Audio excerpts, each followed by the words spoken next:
Bismillahirrahmanirrahim. Assalamu alaikum.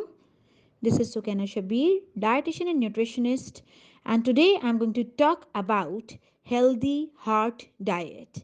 यानी कि तंदुरुस्त दिल के लिए हमें कैसी ग़िज़ा, कैसी डाइट खानी चाहिए। अच्छी ज़िंदगी गुजारने के लिए ज़रूरी है कि हमारे तमाम आज़ा बिल्कुल ठीक काम कर रहे हों और स्पेशली हमारा दिल।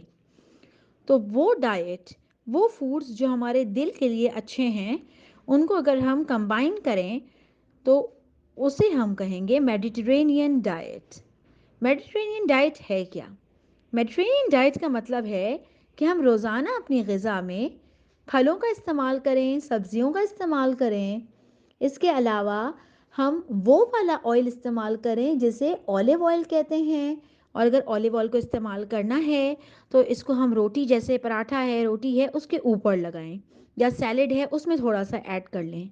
ठीक है। और खाना हम पकाएंगे कौन से ऑयल में? खाना हम पकाएंगे वेजिटेबल ऑयल में, जैसे कनोला ऑयल, सनफ्लावर ऑयल।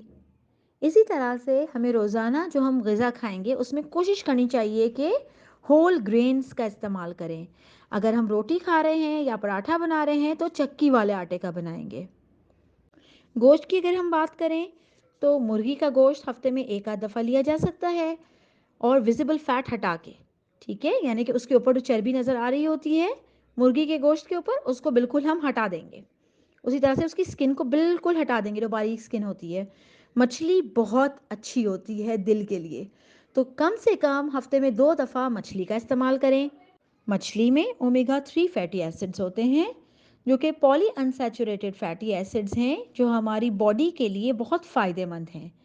इनसे क्या फ़ायदा होता है? इनसे ये फ़ायदा होता है कि जो स्ट्रोक के चांसेस हैं और हार्ट फेलियर के चांसेस हैं और इसी तरह से ब्लड क्लॉटिंग के चांसेस हैं, वो बहुत कम हो जाते हैं जो लोग मछली का इस्तेमाल रोज़मर्रा की ग़िज़ा में रखते हैं। बीन्स का इस्तेमाल कर सकते हैं हम, इसी तरह से लेंटल्स, पल्सेस यानी कि दालों का इस्तेमाल कर सकते हैं। बेहतर है कि जब हम दाल बनाएं तो एक साथ 2 दालों को मिला के बनाएं, यानी कि मूंग और मसूर की दाल साथ कंबाइन कर ली हमने, साथ थोड़ी सी चने की दाल डाल दी। तो इससे क्या होगा? इससे ये होगा कि जो हमें प्रोटीन मिलेगा वो कंप्लीट प्रोटीन मिलेगा।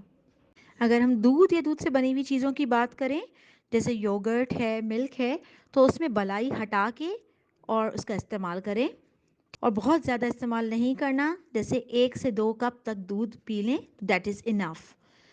सेकेंडली, अगर हम बात करें मीट की, बड़े गोश्त की, जैसे गाय का गोश्त, उसकी अगर हम बात करें तो वो जो है हमें बहुत कोशिश करनी है कि हम उसको अवॉइड करें as much as we can, क्योंकि वो अच्छा नहीं है। उसका अगर हम चर्बी हटा भी देंगे, विजिबल फैट हटा भी देंगे, तो भी उसके अंदर फैट होता है which is not good and not healthy for heart. तो 15 दिन में एक आध दफ़ा आपने इस्तेमाल की 2 बोटियाँ तो ठीक है, वरना कोशिश करनी है कि आपने फ़िश को यूज़ करना है गोश्त में, और पोल्ट्री यूज़ कर सकते हैं, जैसे मुर्गी का गोश्त हफ्ते में एक आध दफ़ा यूज़ कर सकते हैं। अगर बड़े का गोश्त इस्तेमाल करना है तो 15 दिन में एक दफ़ा, वो भी 1 से 2 बोटी छोटी।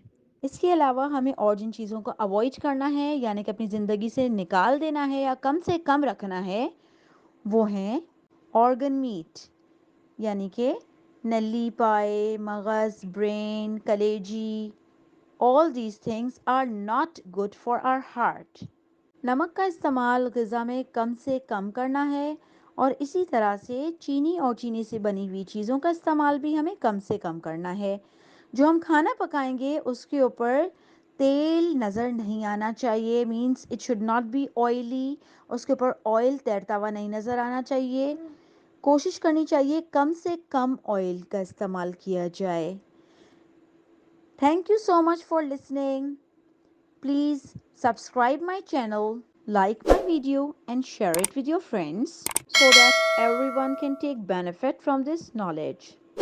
If you have any suggestions for future videos, please write your comments in the comment section. Thank you.